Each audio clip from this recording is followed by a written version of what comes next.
So I'd like to start by having you talk a little bit about what role the game will now play, that there's going to be a break between the finale and June of 2014. Well, the game is a lifesaver because normally you have to wait like 10 or 11 months in between seasons of the show. Now we've thrown a lot of balls up into the air, and the video game is going to be able to keep those balls up in the air until they land in season 2. So we will be following Nolan's desperate quest to figure out what the hell happened to Orissa at the end of season 1. We're going to be following what's going on with the Tar family, what's the fallout from Daytak's unfortunate letter opener stabbing incident with a high-ranking E-Rep official. Naughty. We're going to be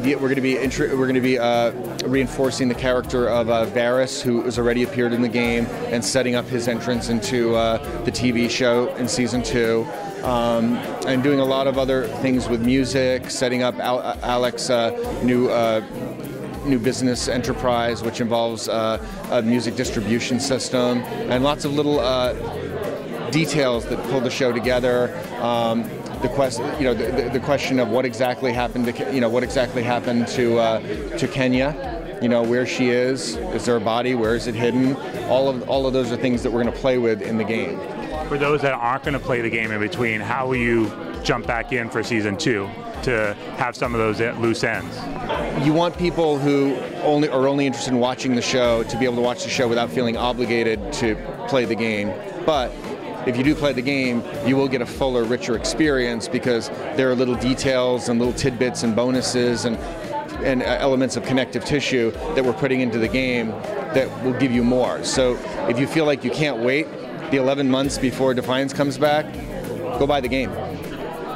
When it comes to the finale, one of the things that stood out was Nolan's death and rebirth. In a way, if you look back at the video game world, people are used to getting a restart.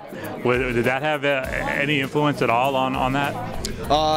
That specifically did not, but if you look at what happened to Sukar in episode 7, the Razor Rain episode, there's a lot of clues that we've planted into some of the episodes that may not appear to be clues just yet, but a second viewing of season 1 will help you figure out what's going on in season 2 a lot quicker. And when it comes to what's going on in season 2, what has that finale opened up for you guys in terms of having so much change so quickly at the end there?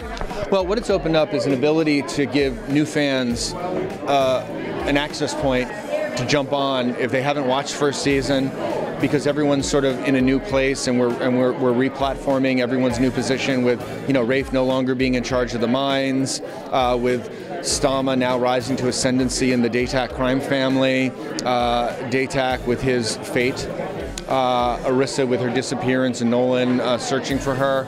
These are simple primal things that people can understand even if they haven't been following the show, so that we're not kind of jumping into anything in media res. So I think that the goal here is to give an access point that we can continue to expand the fan base. When it comes to some of the experiments you guys have done across the board, like the Plague, for example, what have you learned thus far that you plan on building on for the second season in the game? Well, one of the things that we've learned is we need a full-time person doing nothing but mythology and crossover.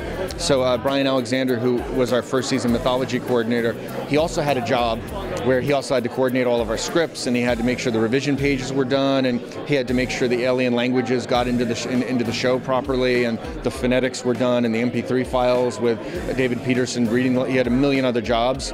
He had to deal with legal clearances. He had to deal with standards and practices. So we took all of that off his plate. We hired someone else just to do that job, and now Brian is doing nothing but mythology and crossover. He's working very, very closely with Tryon to make this year's crossovers more meaningful and more substantive than they were in first season. Because I think that if we sort of look at what we did well and what we did less well, the crossovers could have been better.